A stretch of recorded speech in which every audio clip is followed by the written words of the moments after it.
तो last class जैसा आप लोग की ध्यान होगा कि हम लोग सॉल्यूशन क्या था वो पढ़ लिए थे। सॉल्यूशन एक होमोजेनस मिक्सचर है। एक्चुअली हम लोग ये पढ़ के आ रहे हैं, हम लोग मिक्सचर पढ़ रहे हैं। मिक्सचर कितने प्रकार का? दो प्रकार का, homogeneous mixture and heterogeneous mixture. Homogeneous mixture में specifically we are reading about solution. Solution मैंने आपको 9 एग्जांपल्स दिए होंगे कि सॉलिड सॉलिड का क्या होगा, solid liquid, solid gas, liquid solid, liquid liquid, liquid gas, gas solid, gas liquid, gas gas, उसके एग्जांपल हमने दिए होंगे। उसके बाद फिर हमने सैचुरेटेड अनसैचुरेटेड के बारे में पढ़ा, फिर हमने उसकी प्रॉपर्टीज पढ़ी।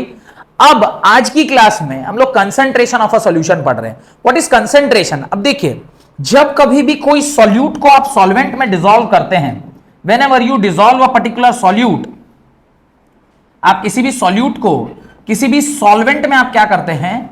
डिसॉल्व करते हैं। तो भाई ये कैसे पता चलेगा कि आपने कितना क्या डिसॉल्व किया है? तो उसको पता करने के लिए एक हम लोग को कुछ टर्म्स चाहिए कि भाई कितना सॉल्यूट कितना सॉल्वेंट में डिसॉल्व हुआ। इसको डिफाइन करने के लिए जो कॉन्सेप्ट यूज होता है इसको हम लोग क्या कहते हैं? Concentration of solution.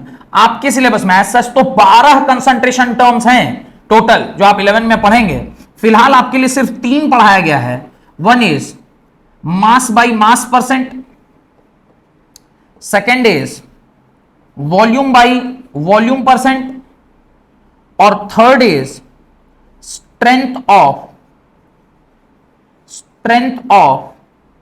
The solution, strength of the solution. तो कंसंट्रेशन टर्म्स में हम लोग को यही 3 पढ़ना है। मैं एक और एक्स्ट्रा पढ़ा दूंगा जिसको मैं 2 का नाम दे रहा हूं, that is mass bye volume percent. ये 3 पढ़ के उसका चौथा हम लोग ये पढ़ लेंगे। तो कुल मिला के ये 4 अगर आप पढ़ लेते हैं तो क्लास 9 तक का आपका काम क्या हो जाएगा? निकल जाएगा। तो ये कुल मिलाकर आप समझिए कि 1, 2, 2' एंड 3 ये हम लोग को 4 कंसंट्रेशन टर्म्स पढ़ने हैं। अब उसके अंदर जो पहला कंसंट्रेशन टर्म है उसको ध्यान से देखिए। First concentration term is mass by mass percent. Definition हम बाद में लिखेंगे, पहले इसका ये फॉर्मूला देखिए। आप लोग लिखिएगा मत, जब मैं लिखवाऊंगा उसका लिखिएगा। Mass of solute, mass of solute dissolved in, mass of solution, mass of solution into 100, ये जो होता है उसको हम लोग क्या कहते हैं? Mass by mass percent. भाई it is mass by mass because it is a ratio of mass and mass. What mass and mass? Mass of solute by mass of solution. मान लीजिए इसको हम लोग एक एग्जांपल से आपसे कहें, कहीं पर लिखा हुआ है 10% NaCl is dissolved in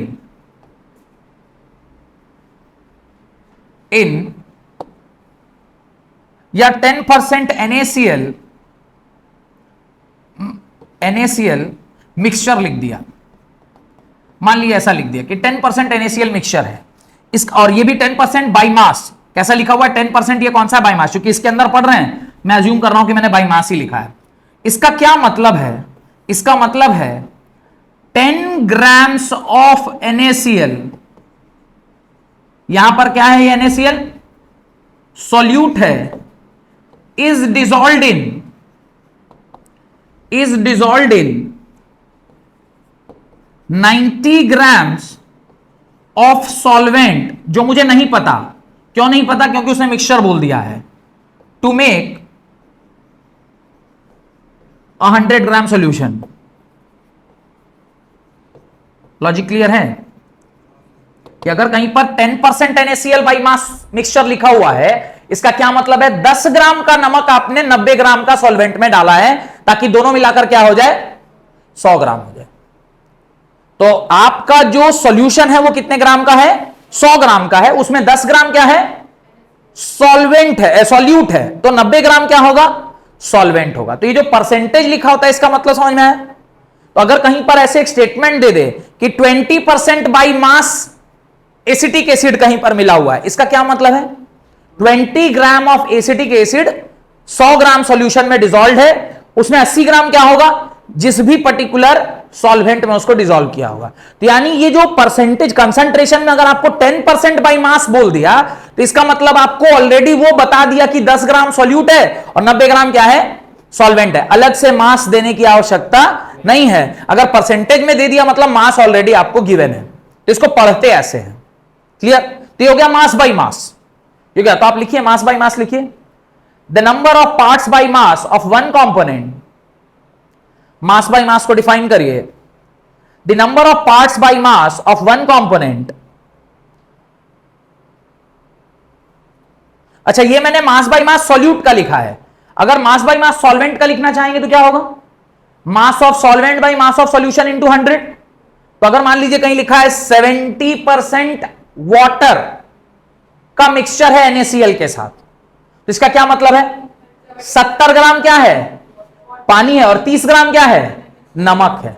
तो ये सॉल्वेंट और सॉल्यूट किसी के लिए भी लिख सकते हैं, बट बाई नीचे कितना पार्ट होना चाहिए? 100 पार्ट में से जितना परसेंट दिया हुआ है। तो यही लिखा है the number of parts by mass of one component पर 100 parts by mass of the solution, पर 100 parts by mass of the solution. Clear?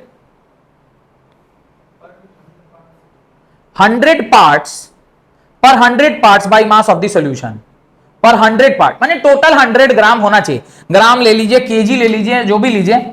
अब देखिए, मान लीजिए कोई एक बाइनरी सॉल्यूशन है। कैसा सॉल्यूशन है? Binary solution. मैंने बताया था बाइनरी सॉल्यूशन किसको बोलते हैं? जिसमें दो ही कंपोनेंट है, ए जिसको हम लोग क्या मान रहे थे? सॉल्यूट मानते हैं, और बी जिसको हम लोग क्या मानते हैं? सॉल्वेंट मानते हैं। तो अगर मुझे मास बाई मास परसेंट सॉल्यूट का लिखना है, तो क्या मैं ऐसा लिख सकता हूं? Mass of A whole divided by mass of A plus mass of B into 100। हाँ की ना? और कहीं पर अगर मेरे को mass by mass percent solvent का लिखना है, तो फॉर्मूला में क्या लिखूंगा? Mass of B divided by mass of A plus mass of B into 100। यहां तक कोई डाउट है तो पूछिए। कोई डाउट है?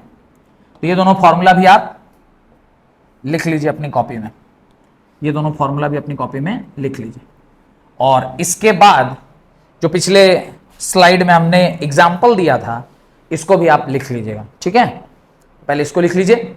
For a binary solution containing A and B, solute and solvent, mass percentage of solute और मास परसेंटेज ऑफ सॉल्वेंट आप कैसे लिखते हैं? आप ऐसे लिखेंगे। बढ़े आगे।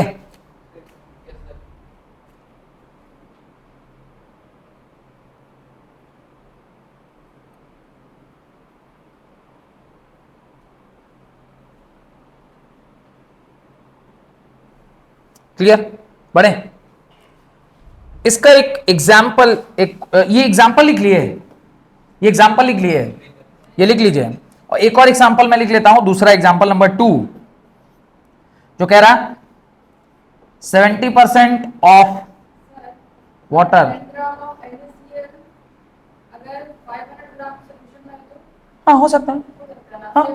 हाँ, जो भी आप मानेंगे उसको आप यूनिट मान लीजिए, उसमें उतना डिजोल्व है, कोई फर्क नहीं पड़ता। 500। अभी एक सवाल करवाते हैं। 70% ऑफ वाटर, हाँ, इज मिक्स्ड विथ, हाँ is mixed with, is mixed with NaCl। अब जैसे ही वो 70% लिख दिया, इसका क्या मतलब है? कि ये सॉल्यूट, वाटर सॉल्यूट है, सॉल्वेंट है? सॉल्वेंट हो गया, क्योंकि ये ज्यादा है और वो कम। तो इसका 70 ग्राम और उसका कितना? 30 ग्राम। तो यह पढ़ के समझ में आना चाहिए कि अगर कहीं लिखा हुआ है 10% बाई मास, तो बाई मास मतलब क्या? भाई उसका रेशियो दिया हुआ है कि इतना सॉल्यूट में इतना सॉल्वेंट डिसॉल्व्ड है। क्लियर? आगे बढ़े, जल्दी जल्दी लिखिए, इतना क्या टाइम लगाते हैं। बढ़े आगे।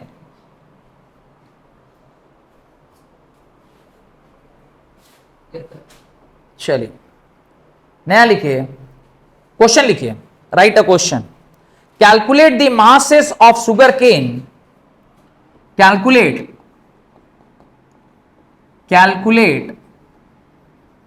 The mass of sugar cane, mass of sugar cane, calculate the mass of sugar cane and water, mass of sugar cane and the mass of water, mass of water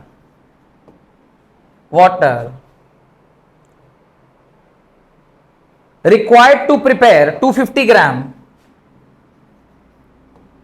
required to prepare 250 grams 25% 250 gram 25% solution of sugar cane 250 gram 25% solution of sugar cane। ये आपको सवाल दिया है, आपको इसका answer लिखना है। तो यानी आपको Ma प्लस Mb मिलाकर कितना दे दिया, 250 ग्राम दे दिया, और M/M% सॉल्यूट क्या दे दिया, 25% दे दिया। तो अभी थोड़ी देर पहले आपने इसका फॉर्मूला देखा था, M/M% सॉल्यूट, जो कि मेरे केस में कौन है, शुगर केन है, उसका फॉर्मूला होता है mass of A divided by mass of A plus mass of B into 100। तो बस यही फॉर्मूला लगा दीजिए, आंसर आ जाएगा। 25 इज इक्वल टू, इसको मैं x मान लेता हूं, डिवाइडेड बाई 250 इंटू 100। 0 से 0 कट गया, 5 बार में, 2 बार में, 25 दूना 50, तो मेरे ख्याल से कितना ग्राम आ रहा है, सिंपल आ गया, कितना आ गया, 125 by 2, 125 by 2, 125 by 2, 62.5। x equal to क्या आ गया, x इक्वल टू आ गया 62.5 ग्राम। और एक बार a का वैल्यू निकल गया तो b जो है वो क्या होगा, अगर बाइनरी सॉल्यूशन है तो 250 माइनस 62.5, इसको सॉल्व करके बताइए कितना आ रहा है, मेरे ख्याल से आएगा 187.5 ग्राम। तो ये मास ऑफ वाटर है, this is mass of water, और A जो है वो क्या है, X आपने किसको माना हुआ है, ये X क्या है, X is mass of sugar cane, mass of sugar cane. और आपसे यही बोला है ना उसने फाइंड करने, मास ऑफ वाटर और मास ऑफ शुगर केन निकालिए। तो जरूरी नहीं कि बेस हमेशा 100 ही हो, अगर 100 ग्राम है तो उसमें डायरेक्ट निकल जाएगा, लेकिन अगर 100 ग्राम नहीं है तो इसका मतलब नहीं परसेंटेज नहीं निकालेंगे। मान लीजिए कि आपका मैथमेटिक्स में 100 का एग्जाम हुआ, तब तो जो मार्क्स आया वही परसेंटेज है, पर ऐसा तो नहीं 80 का भी एग्जाम होता है तो क्या परसेंटेज नहीं निकलता है, निकलता है ना भाई, जो आया उसको 80 इंटू 100 कर दीजिए, जो आएगा वो परसेंटेज आएगा। तो इसलिए ये नहीं ना कि डिनोमिनेटर हमेशा 100 ही होना चाहिए, जो भी डिनोमिनेटर है वो अगर उसको हम 100 पार्ट्स मान लेंगे तो उसमें जितना पार्ट वो होगा वो निकाल लेंगे। क्लियर, हेडिंग डालिए volume by volume percent, heading डालिए volume by volume percent. Number 2 volume by volume percent. तो सिंपली इसका फॉर्मूला होता है वॉल्यूम ऑफ, मान लीजिए हम सॉल्यूट का निकाल रहे हैं तो volume of solute by volume of solution into 100। अब मान लीजिए कि हम लोग वॉल्यूम बाय वॉल्यूम परसेंट निकाल रहे हैं सॉल्यूट के लिए, तो क्या लिखेंगे, V of A by V of A plus V of B into 100। और वॉल्यूम बाई वॉल्यूम परसेंट अगर आप किसका निकाल रहे हैं, सॉल्वेंट का निकाल रहे हैं, तो ये क्या होगा, VB by VA plus VB into, ये फॉर्मूला आपको क्या रहना चाहिए, ध्यान रहना चाहिए, ये फॉर्मूला आपको ध्यान रहना चाहिए। This is the formula which will use. लिखिए डेफिनेशन वॉल्यूम बाय वॉल्यूम का, right, the number of parts by volume of one component, the number of parts by volume of one component पर 100 parts by volume of the solution, the number of parts by volume of one component पर 100 parts by volume of the solution, per 100 parts the volume of the solution। अब ये दोनों formula उसके नीचे लिखिए और एक एग्जांपल दे देते हैं जिससे आपको समझ में आ जाएगा। जैसे जनरली ये कहां लिखा हुआ मिलता है, दवाइयों में दिखाई देगा। 30% वॉल्यूम बाय वॉल्यूम, मान लीजिए CH3 CH2OH डिजॉल्व्ड इन C6H6, ऐसा कुछ लिखा हुआ है। हमें नहीं पता क्या लिखा हुआ है, कहां डैश है, अरे वो जैसा लिखा है उसको लिख लो। 30% volume by volume CH3 CH2OH dissolved in this. इसका क्या मतलब है? इसका मतलब आप निकालेंगे कि 30 ml of CH3 CH2OH is dissolved in how much? 70 ml of C6H6, जो कि यहां पर ये क्या है, ये यहां पर क्या है, ये सॉल्यूट है और ये क्या है, सॉल्वेंट है। तो ये आप ध्यान रखिएगा, ये क्या है, this is solute and this is solvent. ये सॉल्यूट है और ये क्या है, सॉल्वेंट है। Dissolved in this to make colour change हो गया क्या रे भाई, to make what, to make 100 ml of solution. Logic clear है? तो इसको ऐसे पढ़ते हैं कि भाई कितना वॉल्यूम में डिजॉल्व्ड, कितना वॉल्यूम में डिजॉल्व्ड। क्वेश्चन लिखिए, ये समझ गए? लॉजिक क्लियर है? बढ़े आगे। ध्यान ये सॉल्यूट है और ये क्या है, ये सॉल्वेंट। बढ़ते हैं आगे, बढ़े। क्वेश्चन लिखिए, क्वेश्चन किया जाए। Right, a solution contains 5 ml of alcohol. A solution contain 5 ml of alcohol, 5 ml of alcohol mixed in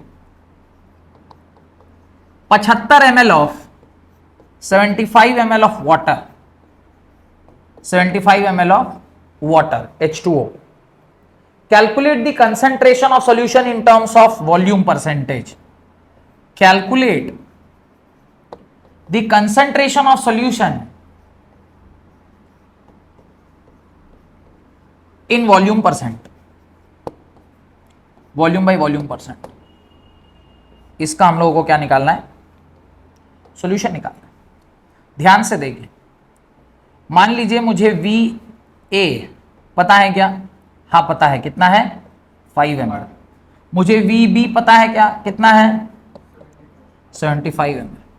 तो क्या मैं V by V percent A का निकाल सकता हूं, कितना आएगा VA by VA plus VB into 100। VA कितना है 5 divided by 75 plus 5 into what 100। इसको सॉल्व कीजिएगा, आंसर कितना आएगा 5 बाई 80 इंटू 100। 0 से 0 गया, ये गया 5 बार में, ये गया 4 बार में, 25/4। और 25/4 को जब आप परसेंटेज में लिखिएगा तो आएगा 6.25%। कितना आएगा 6.25%। तो दूसरे का निकालने की आवश्यकता भी नहीं है, आप डायरेक्टली भी लिख सकते हैं। 100 में से घटा दीजिए तो दूसरा आएगा, क्योंकि एक बाइनरी सॉल्यूशन है जिसमें कितने कंपोनेंट हैं, 2 ही कंपोनेंट हैं। तो अगर V बाई VA निकल गया है तो V बाई B भी निकल जाएगा। तो आप V बाई B डायरेक्ट भी निकाल सकते हैं या फिर आप कैलकुलेट भी कर सकते हैं। तो डायरेक्टली भी निकाल लीजिए। डायरेक्टली क्या होगा 100 minus B by V percentage A का, तो 100 माइनस 6.25 सॉल्व कीजिएगा 93.75% आपका आ गया। और अल्टरनेट और में अगर करिएगा तो और भी कर सकते हैं, v बाई भी परसेंट, बी का निकालना होगा तो आप लिखेंगे V B by V A plus V B into 100। V B कितना है 75 है, नीचे कितना होगा 5 प्लस 75 इंटू 100। सॉल्व कीजिएगा 75/80 इंटू 100, कटिंग करिए, आंसर आएगा 93.75%। तो जैसे निकालना वैसे निकाल लीजिए, अल्टरनेट मेथड भी चलेगा। डन, बड़े आगे, क्लियर है ना कि लिख रहे हैं, लिख लिए, जल्दी जल्दी लिखिए।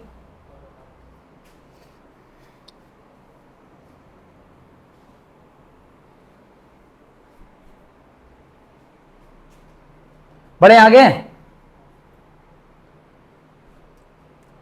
बढ़ा जाए, अगला लिखिए, हेडिंग डालिए strength of a solution, heading डालिए strength of the solution, strength of the solution, strength of the solution, ये आपका थर्ड पॉइंट है। तो स्ट्रेंथ ऑफ द सॉल्यूशन कैसे निकाला जाता है, उसका फॉर्मूला है मास of solute in gram, mass of solute in gram by volume of solution in litre और ml, in litre LTR, in litre या डेसीमीटर क्यूब, इन लीटर या डेसीमीटर क्यूब। तो ये इसका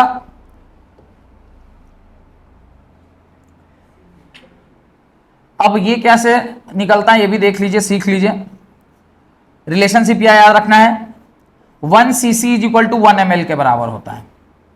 1 सेंटीमीटर क्यूब, cc मतलब centimetre cube, is equal to 1 ml के बराबर। Clear? तो सेंटीमीटर को अगर मैं डेसीमीटर में बदलूंगा तो क्या लिखूंगा, डेसीमीटर में बदलूंगा तो मिली सेंटी डेसी, तो यानी मैं लिखूंगा इसको 1/10 या फिर ठीक है 1/10 decimetre into 1/10 decimetre into 1/10 decimetre लिख सकते हैं क्या, इज इक्वल टू 1 ml के बराबर हुआ। 1 into 1 into 1, 1 decimetre cube is equal to 3 तो जीरो ऊपर ले जाएंगे 1000 ml हो जाएगा, और 1000 ml किसके बराबर होता है, तो 1 डेसीमीटर क्यूब किसके बराबर हो गया, इसलिए उन्होंने लिखा लीटर या फिर डेसीमीटर क्यूब, एक ही बात। लॉजिक आया समझ में? तो इसलिए 1 DM cube is equal to 1 litre के बराबर होता है। और एक और रिलेशनशिप है वो भी याद लिख लीजिए, 1 मीटर क्यूब जो होता है वो 1000 लीटर के बराबर होता है। तो हम तो ऐसे ही याद करके रखे हुए हैं, 1 DM cube is equal to 1 litre और 1 centimetre cube is equal to 1 ml। यही तीन ही रिलेशनशिप काम ही आता है, 1 2 और 1 3। 1 metre cube is equal to 1000 litre, 1 decimetre cube is equal to 1 litre and 1 centimetre cube is equal to 1 ml। तो एक लिख लीजिए नोट डाल के, इससे ज्यादा आपके काम में नहीं आएगा।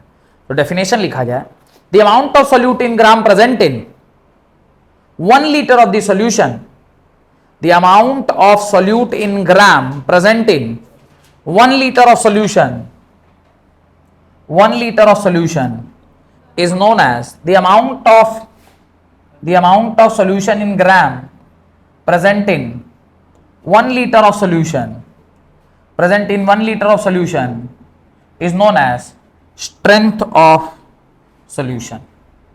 एग्जाम्पल, मान लीजिए कहीं पर लिखा हुआ है the strength of strength of NaCl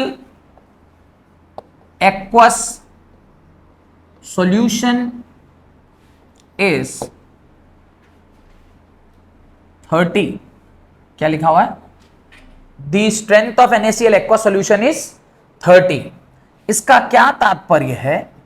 इसका तात्पर्य है 30 grams of NaCl is dissolved in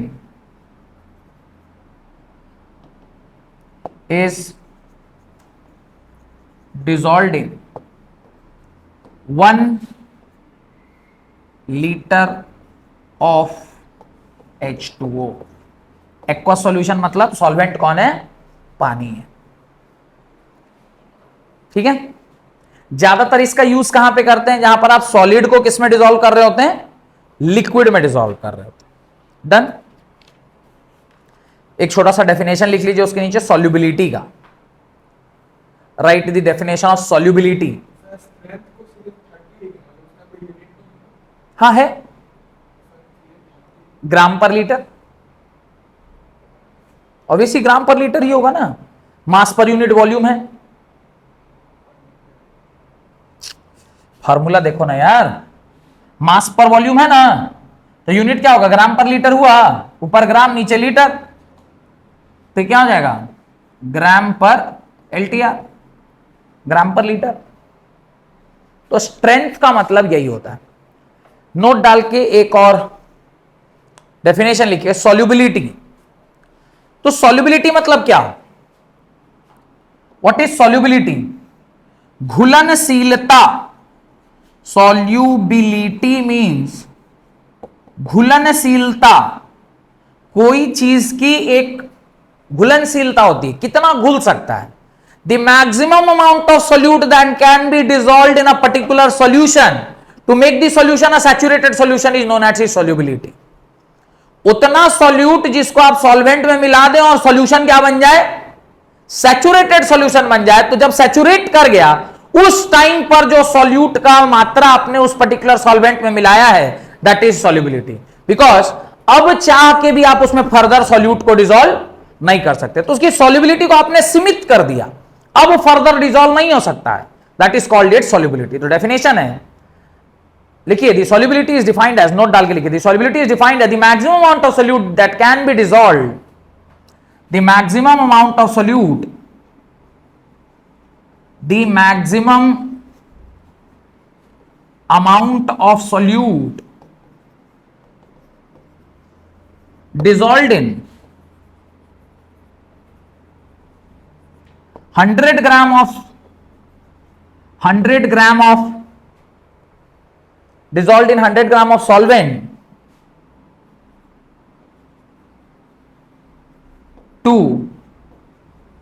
make the solution a saturated solution. To make a saturated solution, to make a saturated solution is called its solubility, is called its solubility. जो maximum amount of solute आप dissolve कर सकते हैं किसी भी particular solvent में in order to make it a what saturated solution is known as its solubility. Heading डालिए। If temperature को तो करना ना, फिर टेम्परेचर तो आपको हमेशा फिक्स रखना है ना, at a fix temperature. Temperature बढ़ाइएगा तब तो सॉल्युबिलिटी फिर बढ़ जाएगा, इसलिए तो अगला हेडिंग क्या डाला गया है? Effect of temperature on solubility of solute. Effect of temperature, heading डालिए, effect of temperature on solubility. In general एक बात मैंने आपसे पहले भी कही है कि जो टेम्परेचर बढ़ाइएगा तो सॉल्युबिलिटी क्या हो जाएगा? बढ़ जाए, क्योंकि टेम्परेचर चाशनी बनाने का ही ना प्रोसीजर है। पानी को गर्म करते जाइए, चीनी मिलाते जाइए, पानी को गर्म करते जाइए, चीनी मिलाते जाइए, एक टाइम ऐसा होगा फिर जैसे ही वो ठंडा होगा वो चाशनी बन जाएगा और वो काफी गाढ़ा हो जाता है, लट लट करने लगता है। लेकिन ये इतना सरल नहीं है जितना सरल हमने वो कह दिया, क्योंकि जो भी कोई प्रोसेस होता है या कोई भी केमिकल रिएक्शन होती है या कोई भी सो कॉल्ड फिजिकल प्रोसेस है, जब कभी भी हम उसको टेम्परेचर से रिलेट करते हैं तो वो दो चीज कर सकता है, या तो वो पर्टिकुलर सिस्टम हीट एब्जॉर्ब कर सकता है या हीट को रिलीज कर सकता है। तो हमने बताया था या तो एंडोथर्मिक प्रोसेस हो सकता है या फिर एक्सोथर्मिक। एंडोथर्मिक होगा तो हीट को एब्जॉर्ब करेगा और एक्सोथर्मिक होगा तो हीट को रिलीज करेगा।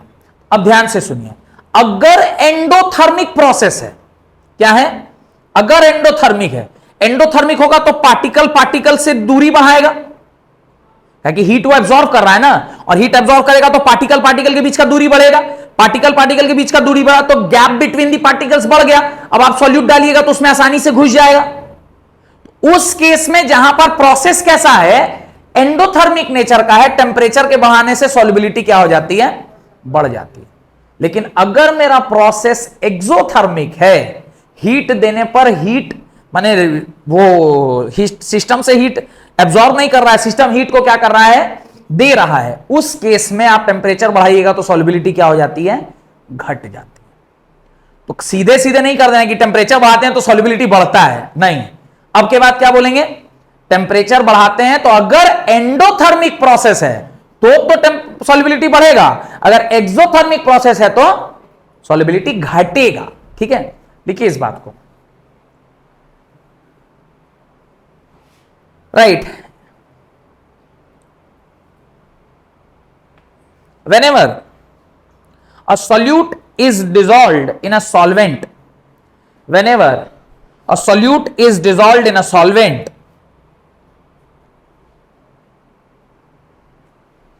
by changing its temperature, by changing its temperature, the solubility changes.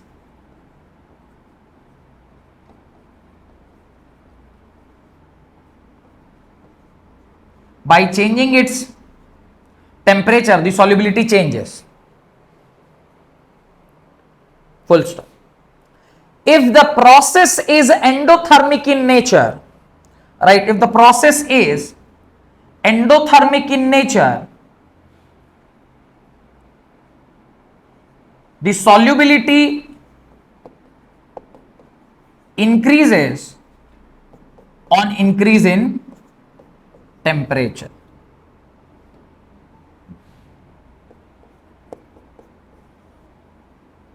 Whereas if the process is exothermic in nature, if the process is exothermic in nature, solubility decreases with increase in temperature. ये दो बात आपको क्या रखनी है, ध्यान रखनी है। तो आज के बाद कोई सीधे पूछेगा तो नहीं बोल देना मुंह बाते हुए कि हाँ बस टेम्परेचर बढ़ाएंगे तो सॉल्युबिलिटी बढ़ जाएगा, नहीं नहीं नहीं। टेम्परेचर बढ़ाएंगे तो किसकी सॉल्युबिलिटी बढ़ती है, एंडोथर्मिक प्रोसेस में सॉल्युबिलिटी बढ़ती है, एक्सोथर्मिक में सॉल्युबिलिटी नहीं बढ़ती है। इसका कोई भी एक्सोथर्मिक, जैसे आप पानी लगा और आप पानी लगता है तो ये शरीर ठंडा लगता है, तो ये एक्सोथर्मिक प्रोसेस है। तो अगर इसके ऊपर आप कोई भी चीज मिलाने का कोशिश करिएगा तो नहीं मिलेगा, कोई भी चीज को आप डिसॉल्व करने की कोशिश करिएगा नहीं मिलेगा। तो ऐसे बहुत सारे प्रोसेस हो सकते हैं। हेडिंग डालिए, हेट्रोजिनस मिक्सचर।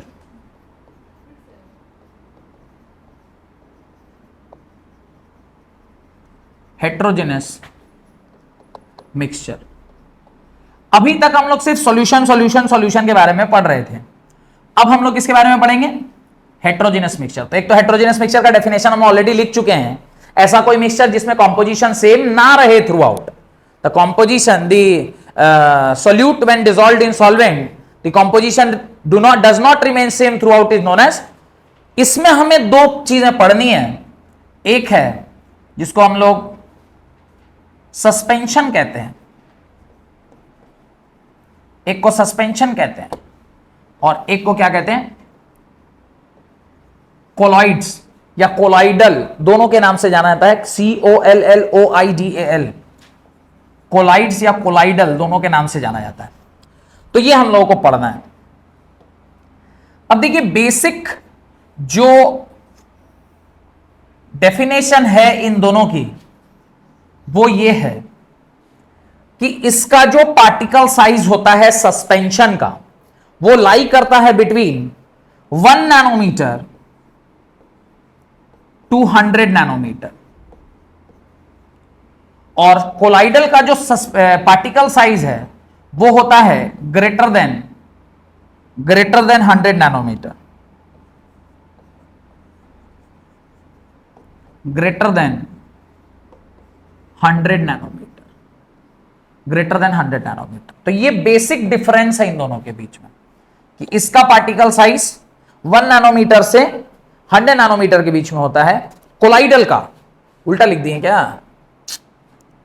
क्या ठीक लिखे गलती लिख दी है, कोलाइडल छोटा होता है और सस्पेंशन बड़ा होता है, उल्टा लिख दिए, चेंज कर दीजिएगा बाबू। ये उधर रहेगा और ये इधर रहेगा, उल्टा लिखा गया गलती से। ये होता है सस्पेंशन इज ग्रेटर देन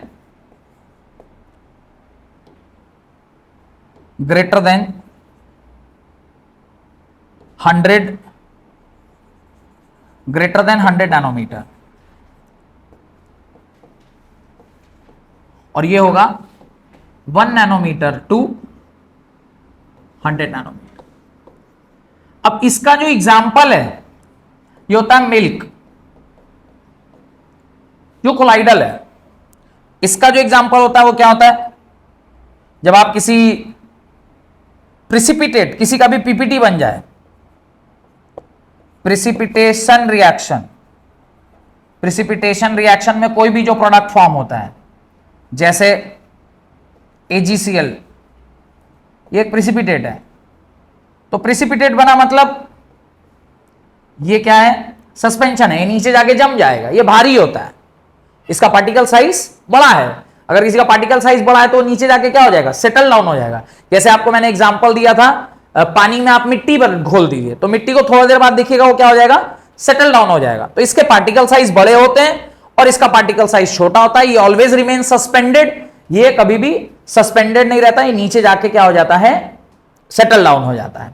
ये बेसिक डिफरेंस यही है, ठीक है। तो आप लिखिए सस्पेंशन रिएक्शन, लिखिए सस्पेंशन की परिभाषा लिखिए।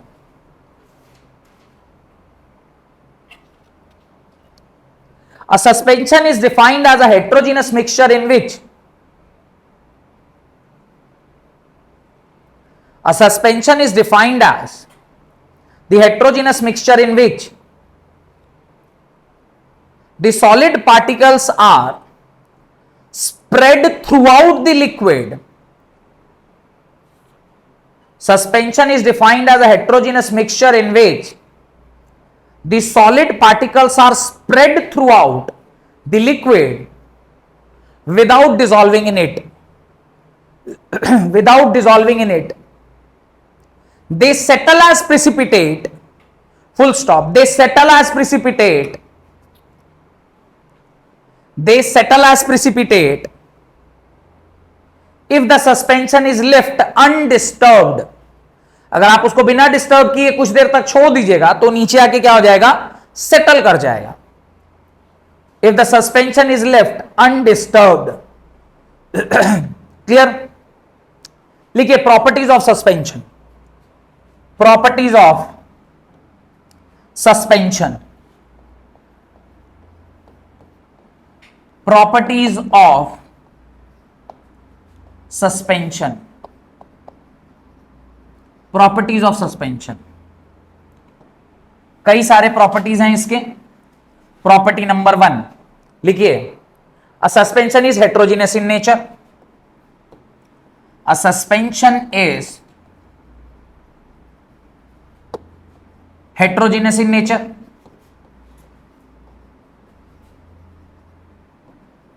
ये तो हम लोग चूंकि इसी डेफिनेशन के अंदर ही पढ़ रहे हैं इसलिए ऐसे भी क्लियर है कि ये हेट्रोजीनियस होगा, ये होमोजीनियस नहीं है।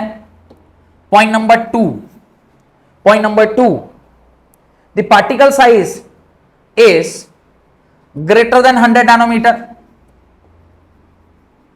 पार्टिकल साइज इज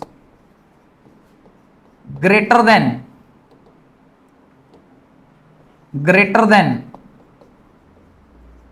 100 नैनोमीटर, और 100 नैनोमीटर मतलब 10⁻⁻⁷ मीटर। ठीक है, तो कई बार अगर मीटर में दे दिया तो बोले अरे सर हम लोग तो नैनोमीटर में पढ़ाए थे, मीटर में तो आप बताए ही नहीं थे। This can be seen by our naked eye, it can be seen by naked eye. और यही कारण है कि आप प्रेसिपिटेट को आंख से देख सकते हैं, खुले आंखों से देख सकते हैं, लेकिन आप ट्रू सॉल्यूशन को नहीं देख सकते थे। प्रॉपर्टीज ऑफ ट्रू सॉल्यूशन में हमने लिखा था कि we can not see it with the help of this. अच्छा, can it be filtered? This can be filtered, आप इसको फिल्टर कर सकते हैं, but special type of filter, काफी माइन्यूट वाला, मतलब जिसका साइज जो होना चाहिए वो 10⁻⁷ से छिद्र का साइज क्या होना चाहिए, छोटा होना चाहिए, तब ना उसमें से पार नहीं करेगा। तो इसका दिस कैन बी फिल्टर्ड, लिख दीजिए the solid particles can the suspension can be filtered, it can be filtered by special filtration paper, by special filtration paper। और स्पेशलिटी क्या होनी चाहिए उसकी कि इससे उसका साइज छेद का क्या होना चाहिए, छोटा होना चाहिए, तबे ना छनाएगा। Next, the particle in the suspension are highly unstable, ये हाईली अनस्टेबल होते हैं, इसीलिए थोड़ी देर बाद सेटल डाउन कर जाते हैं। It is highly unstable, it is highly unstable, पर कुछ टाइम तक अगर बिना डिस्टर्ब किए छोड़ दिया जाए तो it settle down as what, as precipitate, is settle down as precipitate। Clear? तो ये इसकी कुछ 5 प्रॉपर्टीज हैं जो उसको आपको क्या रखना चाहिए, नीचे जाके जमा हो जाएगा। एग्जाम्पल में आप लिख सकते हैं chalk powder water, chalk powder and water. Chalk powder पानी में डालिएगा तो पहले तो पूरा व्हाइट होगा, लेकिन नीचे जाके पूरा व्हाइट जमा हो जाएगा, ऊपर वाला मिल्की व्हाइट रह जाएगा ऊपर में। क्लियर? नेक्स्ट, आखिरी टॉपिक है इस चैप्टर का, colloidal solution, COLLOIDAL, colloidal solution. हाँ, कह सकते हैं सॉल्यूशन ही है, पर हेट्रोजिनस मिक्सचर है। नहीं, कोलॉइडल तो है पर हेट्रोजिनस है। Colloidal solution but it is what, heterogeneous. तो ये भी एक टाइप ऑफ सॉल्यूशन है। यहां पर जो पार्टिकल साइज है वो तो पता चल गया 1 नैनोमीटर से 100 नैनोमीटर के बीच में है, लेकिन इसके पार्टिकल जो वो सदैव हवा में ही रहते हैं, मतलब सॉल्यूशन रैंडम मोशन में ही रहते हैं, दिखते भी हैं, ये दिख भी सकते हैं। तो ट्रू सॉल्यूशन में बिल्कुल नहीं दिखते, इसमें 100% दिखते हैं, लेकिन ये सेटल डाउन हो जाता है। ये दिखता भी है पर ये सेटल डाउन भी नहीं होता। जैसे बेस्ट एग्जांपल इसका मिल्क है, मिल्क याद रखिएगा, तो लिखिए colloidal solution, right, definition, colloidal solution. Colloidal solution are heterogeneous in nature, colloidal solution are heterogeneous in nature, colloidal solution are heterogeneous in nature.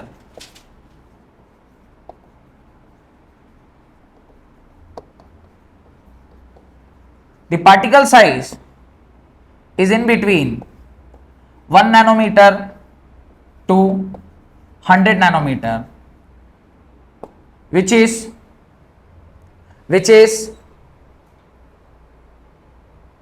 what, smaller than solution and greater than suspension। इसका particle size smaller than suspension and bigger than solution. तो लिखिए it is smaller than suspension, bigger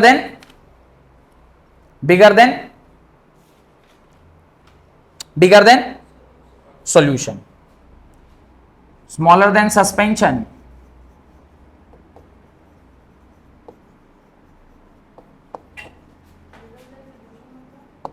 solution के particles जैसे चीनी और पानी में, true solution जिसको बोलते हैं, bigger than solution particle, bigger than true solution, particles of true solution. Done. Heading डालिए properties of colloidal, properties of colloidals. अब प्रॉपर्टीज में 3 प्रॉपर्टी तो आपने ऑलरेडी लिख रखी है, जो डेफिनेशन में ही बोला है उसने, तो वो तो आपको ऐसे ही लिखना होगा। तो लिखिए property number 1, colloidal solution are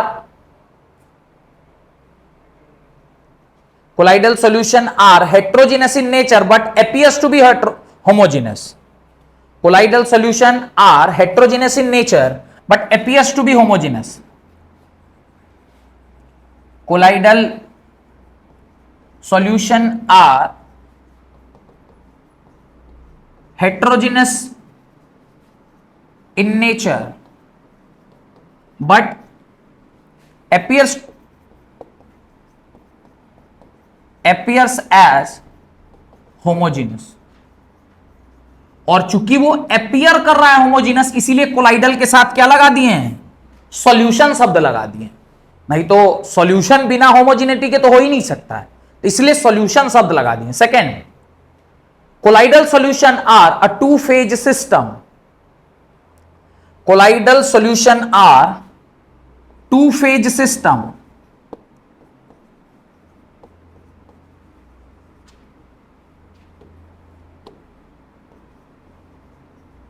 आप कहिएगा सर ये 2-phase सिस्टम क्या है?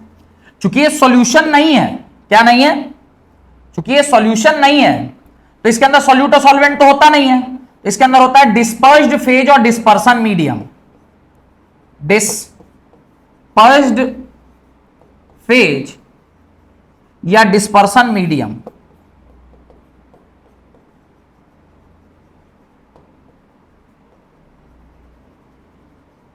जो घुल रहा है सॉल्यूट उसको क्या बोलते हैं, डिस्पर्स्ड फेज बोलते हैं, और जिसमें घोल रहे हैं उसको क्या कहते हैं, डिस्पर्सन मीडियम। ठीक है। नेक्स्ट, ये भी ऑर्डिनरी फिल्टर से फिल्ट्रेशन नहीं किया जा सकता है, तो लिखिए next, this can not be filtered with ordinary filter paper, it can not be filtered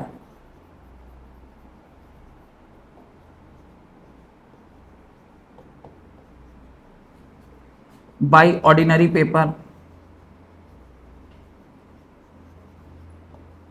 filter paper।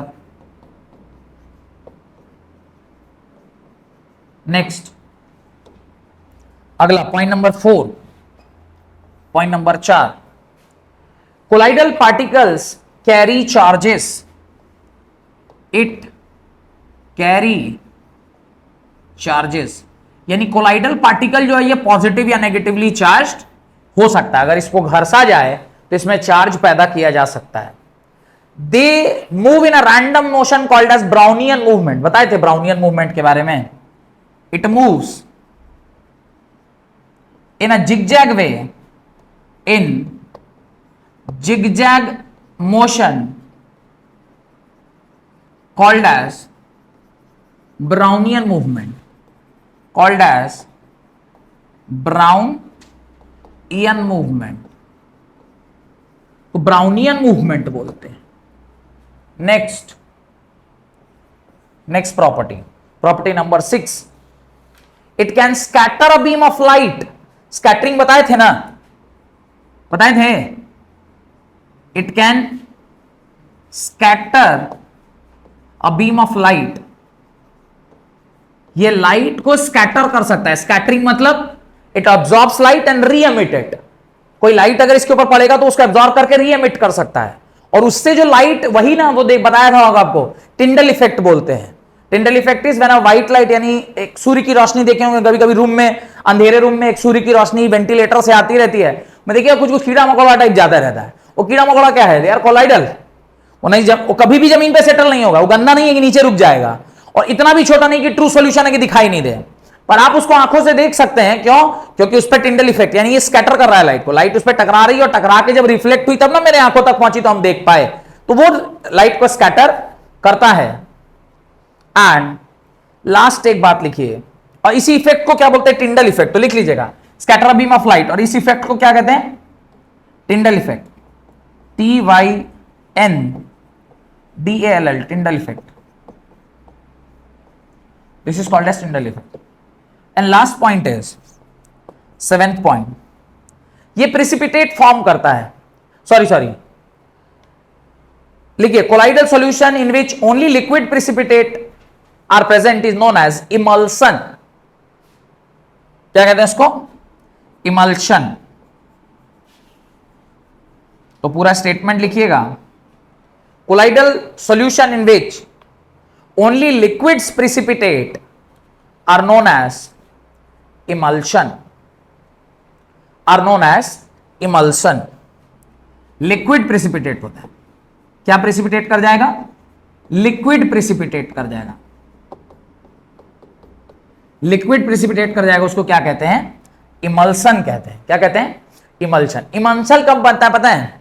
दूध में जब घी डालते हैं और उसको आप मिला दीजिए तो देखिएगा ऊपर दूध जमा आ जाएगा, नीचे ऊपर घी जमा आ जाएगा, नीचे दूध हो जाएगा. लेकिन अगर ठीक से आप देखिएगा ना, जो आपका शीशा का ग्लास में, तो आपको दिखाई देगा कुछ कुछ घी का पार्टिकल नीचे भी आया हुआ है. स्टील वाले में तो नहीं दिखेगा, लेकिन शीशा वाला में दिखता है. तो वो जो फॉर्मेशन हुआ है ना, दूध और घी का मिश्रण, जबकि ये दोनों आपस में मिलना नहीं चाहिए पर फिर भी मिल जाता है, तो इसमें जो फॉर्मेशन होता है उसको हम लोग क्या कहते हैं? इमल्सन कहते हैं. उसको क्या कहते हैं? इमल्शन. ठीक है. कई बार विटामिन डी को भी आप अगर पानी में घोलिएगा तो वो भी क्या फॉर्म करता है? इमल्शन करता है. तो जो भी वाटर इनसॉल्यूबल होता है, जो विटामिन वाटर इनसॉल्यूबल होता है, there are two types of vitamin, water soluble vitamin and water insoluble. तो इनसॉल्यूबल वाले को जब आप पानी में डालिएगा तो जो बनेगा वो भी क्या है? इमल्शन है. तो that is called as emulsion. और इससे आपका ये चैप्टर क्या हो जाता है? कंप्लीट हो जाता है. आपका घर काम लिखिए, homework. Right 8 point of difference between, हाँ राइट क्वेश्चन लिखिए. Right 8 point of difference between all three. True solution, colloidal solution,